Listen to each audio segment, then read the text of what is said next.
to Central's Christmas! Woo! This is so exciting, Kim. I know. Oh, I love your antlers. Thank you. Oh, you look so nice, too. And you have a bow tie. I know. I believe in Christmas. And we have decorations. Yes, and it's just, beautiful. this looks amazing. You did Look at so all the lights. well. There's so many lights. Do you see all the lights? It is so good. You did such a good job. I know. can't wait to see them. There are 25,000 lights. 25,000 lights, Kim. Yes. Oh, all day that's so yesterday, exciting. all last night, all day today. Are you ready? I am Should so we light ready. them? Yes, do we want please to see do. it? We need to have our Christmas Yes. ready. Let's get our Christmas. Okay, I got to get my cords. They're down here. Yep. And, There it is. and I'll give you a drum roll. We'll Yeah, make this are you really ready? dramatic. Are you ready? Okay, here we go. 1, 2, 3. 3. What happened? What's going on? Okay, Kim, I've heard that like if one single bulb goes out, like you have to check all the bulbs. It could like ruin everything. Every one of them? Every single one of them. All 25,000? Yeah, you know what? Let's try one more time. All right. Come on, come on, come on. 1, 2, 3, light! Ah! But Kim, even though they didn't light up, I can see it and I can imagine it all lit up, and it is breathtaking. I'm gonna have to check all these bulbs. Yeah. You know what? Why don't you check those lights? I'll get started. Okay, you check those right lights, now. and while you're doing that, we are going to play a game. And this game is called How Bright Are Your Lights? So what I am going to do is I am going to ask you a question, and you need to determine whether the answer is true or whether it is false. Here we go then. Are you ready to play How Bright Are Your Lights? Here is the first question. Thomas Edison invented the electric Christmas tree lights. Is it true or is it false? Okay, I'm hearing some false and I'm hearing some true. What is your answer, Kim? I say it's true. Okay, well, you know what? You are right. So the answer is true. Yeah, I got it right. I lost my place. So, Now I gotta start over. okay, our next question is, Christmas lights can be powered by electric eels. Is that true or is that false? Okay, so I'm hearing some truths, but I'm hearing mostly false. Kim, what do you think? Is this answer true or false? I don't care. You okay back there? Great, just great. Okay, well, guess what? You guys answered false, but the correct answer is true. So at the Emoshi Aquarium in Japan, they power their Christmas lights with electric eels. Isn't that crazy?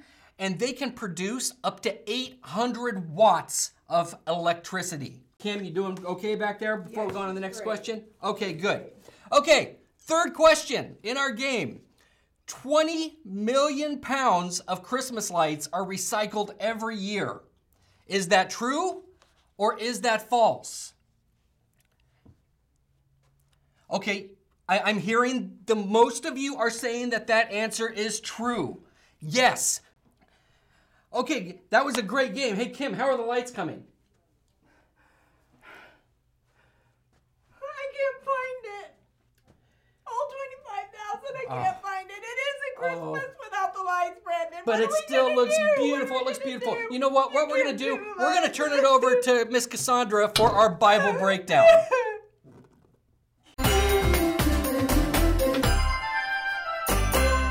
Wow. Kim seems to have an impossible job checking every single light bulb. I am so sorry, Kim. But that makes me think, sometimes do we look at something and just assume it's impossible?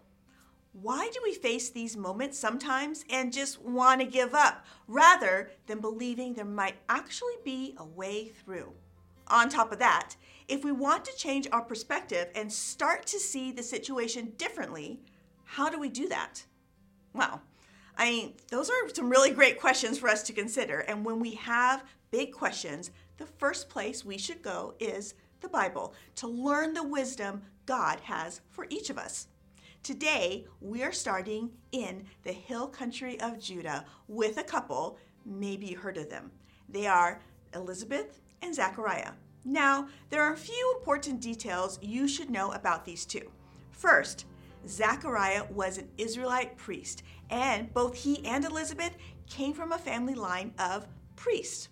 While many priests made a big show of their work just to impress everyone else, Elizabeth and Zechariah actually loved and served God. They obeyed God's commands and did what was right. So, you might expect that an important and faithful couple like this would experience a lot of blessings and be the envy of everyone around them, right? Zechariah and Elizabeth were unable to have children. And at this point, they were both very, very old. At this time in history, many people thought that this was because they had done something wrong, and that perhaps God was even punishing them. But God wasn't punishing Elizabeth and Zechariah. In fact, one day, Zechariah got an amazing opportunity. You see, his group of priests gathered about twice a year in Jerusalem to serve God in the temple. Each year, one priest was chosen to enter the temple and burn the incense before God. Now, with 1,000 priests in the group, this could be a once-in-a-lifetime opportunity for anyone. And Zechariah got the opportunity. As the other priests waited outside, praying to the Lord, Zechariah entered the beautiful, holy place of the temple. Carefully, from a golden censer, he spread incense all over the glowing coals of the altar. Fragrance filled the air like the prayers of the priests outside. But as Zechariah turned to go, a bright light blazed on the right side of the altar. Oh, it was a dazzling angel. It towered over the altar. But Zechariah was terrified, and the angel said, "Do not be afraid. Zechariah, your prayer has been heard. Your wife Elizabeth will have a child. It will be a boy, and you must call him John." The angel had come to answer their prayers. They had been praying the impossible, a child, even though they were very, very old. Like really old, you guys. They would soon find nothing is impossible with God.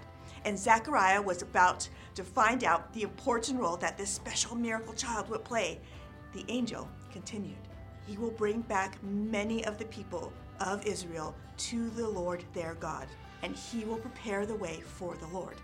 In a powerful, important way, God would use Elizabeth and Zechariah's child to bring the people back to God, but also to prepare the way for God's promised Savior to come. He was not sure how this was all going to work out. He wanted some proof, and the proof he got was not exactly what he was asking for. The angel said to him, "I am Gabriel.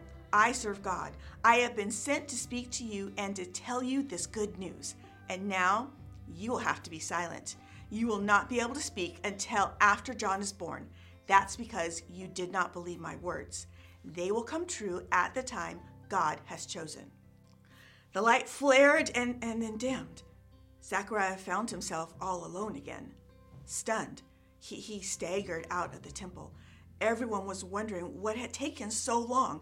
Zechariah opened his mouth, but still, no words came out. He gestured wildly, attempting to tell them what had happened, and although he couldn't speak, Zechariah finished his work at the temple and then returned home.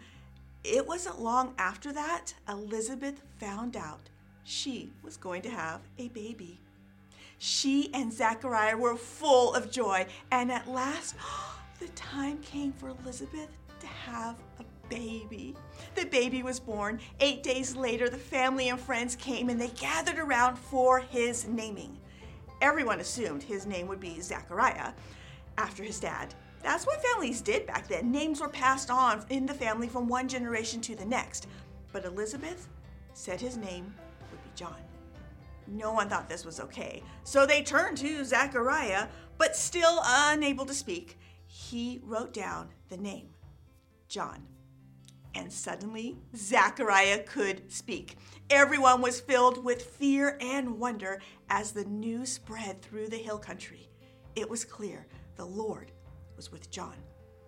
So what seemed impossible had become possible. God had given Zechariah and Elizabeth a child in their old age. God had taken away Zechariah's speech and returned it. And when John grew older, he would play an important role in introducing his cousin to the world, Jesus. It's easy to place limits on what God can do When something seems impossible for us, it doesn't mean it's impossible for God. Think about some of the impossible situations you are facing right now. Maybe you are really struggling in school and feeling really discouraged about it. Or maybe there are troubles at home and you don't see a way that it will ever get fixed. These situations can feel impossible and out of your hands. But remember, you can bring these before God. It doesn't mean that they will always work out exactly the way we want them to, but we also might be surprised by the way God shows up. It probably won't be an angel dropping in on you like it did for Zechariah, but it may surprise you nonetheless. And who knows, maybe even leave you speechless. That's why our big idea today is celebrate, because God can do anything. Brandon, my lights, they don't work. It's okay, Kim. They still look good, but It's you know not what? okay. Did you try checking the extension cord? Is that plugged in? Checking the extension cord? Come on, Brandon.